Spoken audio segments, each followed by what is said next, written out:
Hello जी, welcome back to PW pharma. This is Aastha Navlani, your pharma guide. बच्चों, स्वागत है आप सभी लोगों का बूस्टर डोज लर्निंग सीरीज के अंदर, जिसमें हम लोग ऐसे स्पेसिफिक टॉपिक्स को पढ़ते हैं, समझते हैं, जिनसे बेसिकली बहुत अच्छे से ज़्यादा क्वेश्चंस देखने को मिलते हैं government pharmacist exams as well as जितने भी हमारे फार्मेसी के कॉम्पिटिटिव एग्जाम्स होते हैं। तो आज हम उसमें बात करने वाले हैं फर्मेंटेशन प्रोसेस की। सबसे पहले मैं आप सभी लोगों से ये पूछना चाहूंगी, आप लोगों ने अपने घर पे क्या छोले भटूरे खाए हैं? क्या इडली सांभर खाया है? क्या ब्रेड्स आप लोग कंज्यूम करते हैं? क्या आप सभी लोग पेस्ट्रीज, केक्स ये सब खाते हैं? तो इसमें क्या मेन ऐसी टेक्निक होती है जो यूज करके इनको बनाया जाता है? तो वो टेक्निक होती है फर्मेंटेशन टेक्निक। ठीक है, जिसमें हल्की सी फुलावट आती है। वो क्यों आती है? क्योंकि आपने उसको फर्मेंट किया है, आपने डो को फर्मेंट किया है। जो बियर, वाइन, इस तरीके की बेवरेजेस होती हैं, एल्कोहलिक बेवरेजेस, वो भी फर्मेंटेशन प्रोसेस के थ्रू होती हैं एन एरोबिक कंडीशंस में ज्यादातर, मतलब in the absence of oxygen. तो आज हम इस फर्मेंटेशन को ना क्रैक डाउन करेंगे।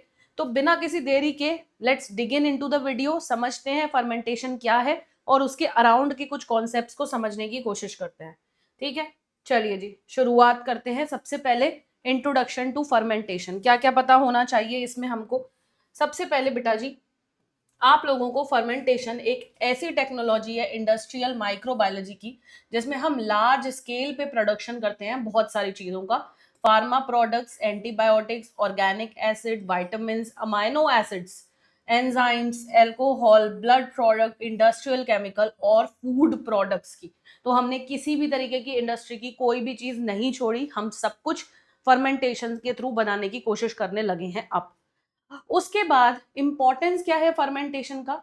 हम इसे फार्मा इंडस्ट्री में, as well as food industry में, as well as chemical industry में, as well as energy, ethanol और बायोगैस बनाने के लिए, और बायोटेक्नोलॉजी में एंजाइम्स और रिकॉम्बिनेंट प्रोटीन्स बनाने के लिए इस्तेमाल करते हैं। खाने में आप ब्रेड, चीज, कर्ड, एल्कोहल बनाते हो। फार्मा में एंटीबायोटिक्स, वाइटामिन और वैक्सीन्स बनाते हो। तो क्या होता है फर्मेंटेशन? एक बहुत बड़ा इंडस्ट्रियल लेवल प्रोसीजर है जिसमें हम ये सारी चीजें बनाने की कोशिश करते हैं। इसकी एप्लीकेशंस क्या हैं? अब हम आ जाते हैं कौन कौन से फैक्टर्स फर्मेंटेशन प्रोसेस को अवॉइड या अफेक्ट कर सकते हैं। रेट और एफिशिएंसी फर्मेंटेशन की डिपेंड करती है temperature, pH, oxygen, nutrient concentration, agitation मतलब घुमाना, उसको कितनी तेजी पे हम घुमा रहे हैं, एरेशन वहां कितना एयर प्रेजेंट है, इनोक्यूलम साइज एंड स्टेरिलिटी।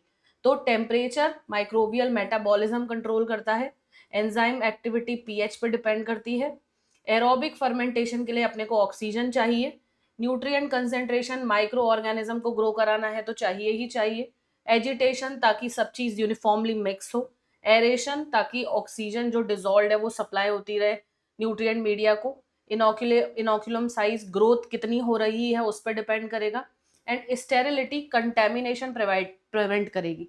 जो माइक्रो ऑर्गेनिज्म मैं नहीं चाहती हूँ अपने कल्चर में, उसका भी तो देखना पड़ेगा।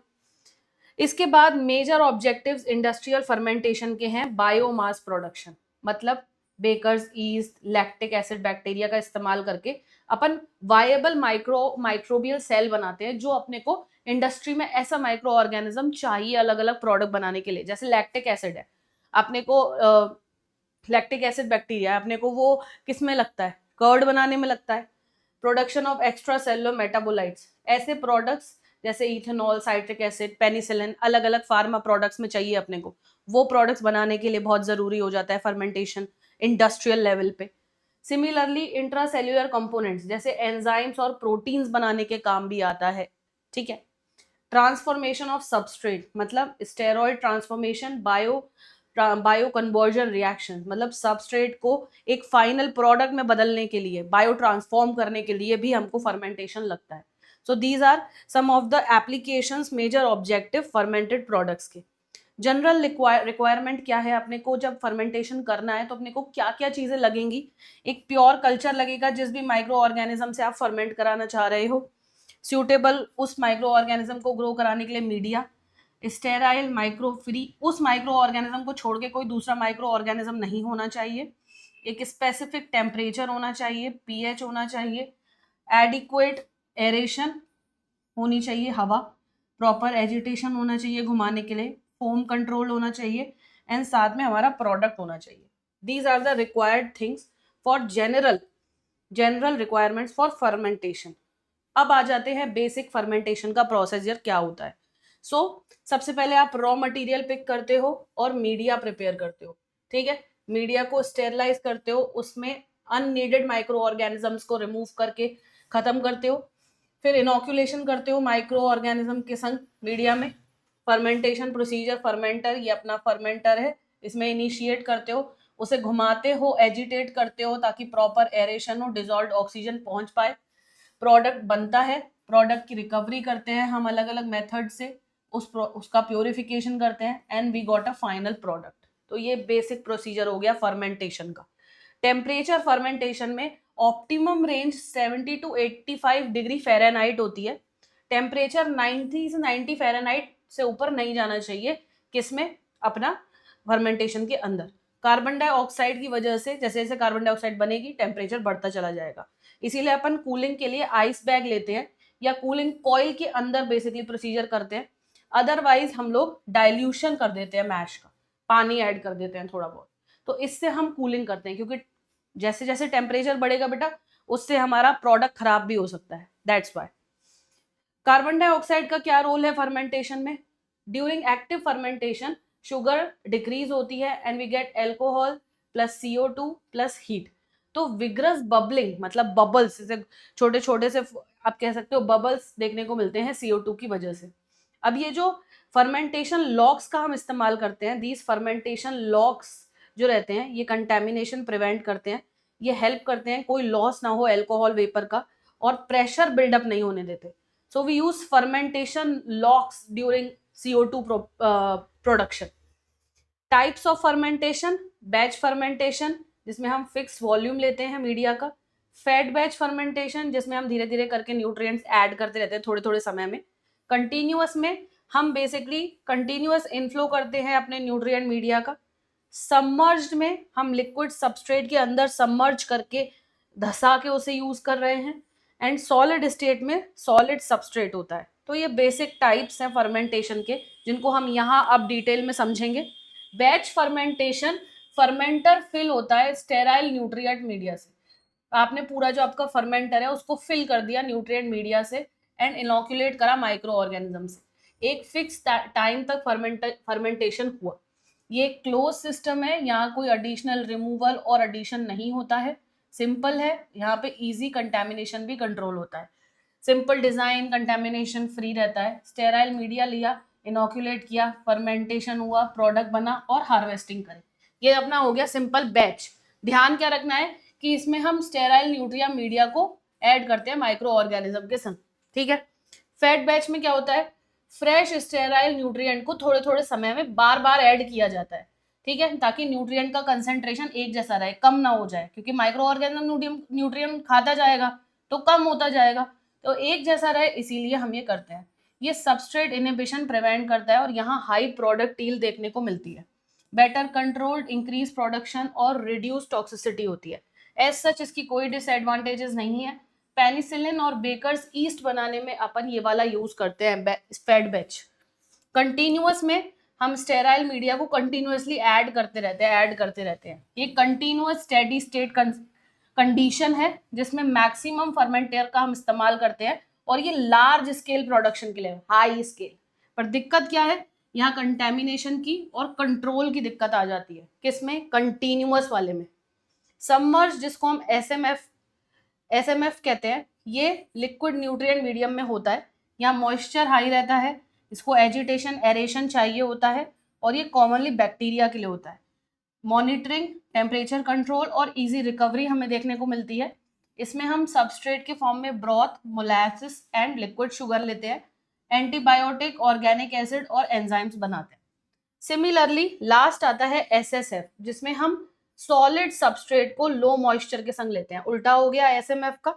यहाँ पे लो मॉइस्चर सिस्टम रहता है, यहाँ पे हमें लो वाटर रिक्वायरमेंट और लो कंसंट्रेशन कंटेमिनेशन की रिस्क है क्योंकि पानी कम है. यहाँ पे एरेशन की दिक्कत है और टेम्परेचर कंट्रोल की दिक्कत है. यहाँ हम bran, baggies and paper pulp को एज सबस्ट्रेट पिक करते हैं और सूटेबली हम इसमें फंगाई और मोल्ड्स को बनाने की कोशिश करते हैं, या बेसिकली बनाना नहीं तो कल्चर कराना। फर्मेंटेशन मीडिया का कंपोनेंट होना चाहिए बेटा। फर्मेंटेशन मीडिया में बहुत डिटेल में मैंने आप लोगों के लिए यहाँ पे ऐड किया हुआ है। अपने को मोटा मोटा वाटर मेजर कंपोनेंट रहने वाला है। फिर एनर्जी सोर्स के लिए कार्बोहाइड्रेट्स हम लोग पिक करते हैं, शुगर्स लेते हैं। कार्बन सोर्सेज में कहाँ से कार्बन मिलेगा? अगेन कार्बोहाइड्रेट से, ऑयल से और हाइड्रोकार्बन से अपने को क्या मिलता है? कार्बन मिल जाता है। उसके बाद नाइट्रोजन सोर्सेज के लिए हम इनऑर्गेनिक और ऑर्गेनिक नाइट्रोजन दोनों लेते हैं, वो हमें अमोनिया या अमीनो एसिड से मिलती है। मिनरल्स में हम manganese, potassium, phosphorus, sulphur, calcium, ये सारे मिनरल्स पिक करते हैं। चिलेटिंग एजेंट्स में EDTA बहुत फेमस है। Then we require growth factors, vitamin, amino acid और स्टेरॉल्स। बफर pH मेंटेन करने के लिए, जैसे कार्बोनेट्स हो गए, कैल्शियम कार्बोनेट। प्रिकर्सर शुरू करने के लिए, कभी कभी हमको फाइनल प्रोडक्ट को शुरू करने के लिए एक इनिशियल प्रोडक्ट चाहिए, विच इज जैसे फिनाइल एसिटिक एसिड चाहिए रहता है हमें बेंजाइल पेनिसिलियम बनाने के लिए। इनहिबिटर्स भी चाहिए होते हैं रोकने के लिए, कई बार सोडियम बाइसल्फाइड। इंड्यूसर, ताकि एंजाइम बन सके, जैसे एमाइलेस एंड पैक्टिनेस।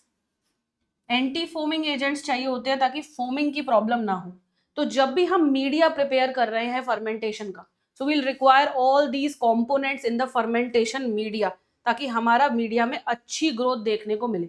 अब हम स्टेरिलाइजेशन भी कराते हैं, तो जो हमने बेसिकली एक मीडिया क्रिएट किया है उसका स्टेरिलाइजेशन मतलब माइक्रोबियल रिमूवल जरूरी है। तो उसके लिए हम क्या करते हैं? उसके लिए हम बैच स्टेरिलाइजेशन और कंटिन्यूअस स्टेरिलाइजेशन यूज करते हैं। मतलब स्टीम हीटिंग करते हैं 121 पे, ऑटोक्लेविंग कराते हैं और 20-60 मिनट के लिए होल्ड करते हैं। कंटिन्यूअस वाले में अपन रैपिड हीटिंग करते हैं 140 डिग्री पे, फिर उसको 30 से 120 सेकंड तक होल्ड करके एक्सचेंजर में डाल देते हैं। तो हम दो मेथड्स यूज करते हैं, बैच स्टेरिलाइजेशन और कंटिन्यूअस स्टेरिलाइजेशन। ज्यादातर हम ऑटोक्लेविंग ही करते हैं 121 डिग्री पे at 15 PSI pressure. Aeration procedure दिखा रहा है, बहुत अच्छा डायग्राम है ये। एरेशन मतलब इंडस्ट्रियल फर्मेंटेशन के लिए अपने को कंटिन्यूअस ऑक्सीजन सप्लाई चाहिए माइक्रोबियल ग्रोथ के लिए। तो हम इसमें क्या क्या, एरेशन क्या होता है?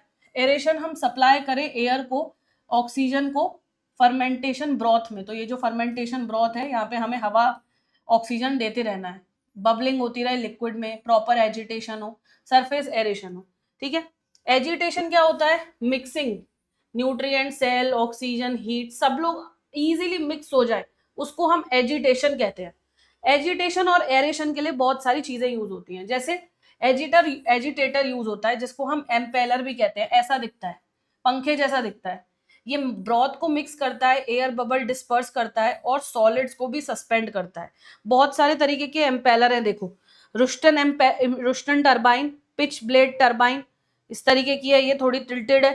देन वी हैव पंखे जैसी बिल्कुल marine propeller, and then hydrofoil impeller. इस तरीके के एजिटेटर प्रॉपर मिक्सिंग के लिए, एजिटेशन के लिए यूज होते हैं।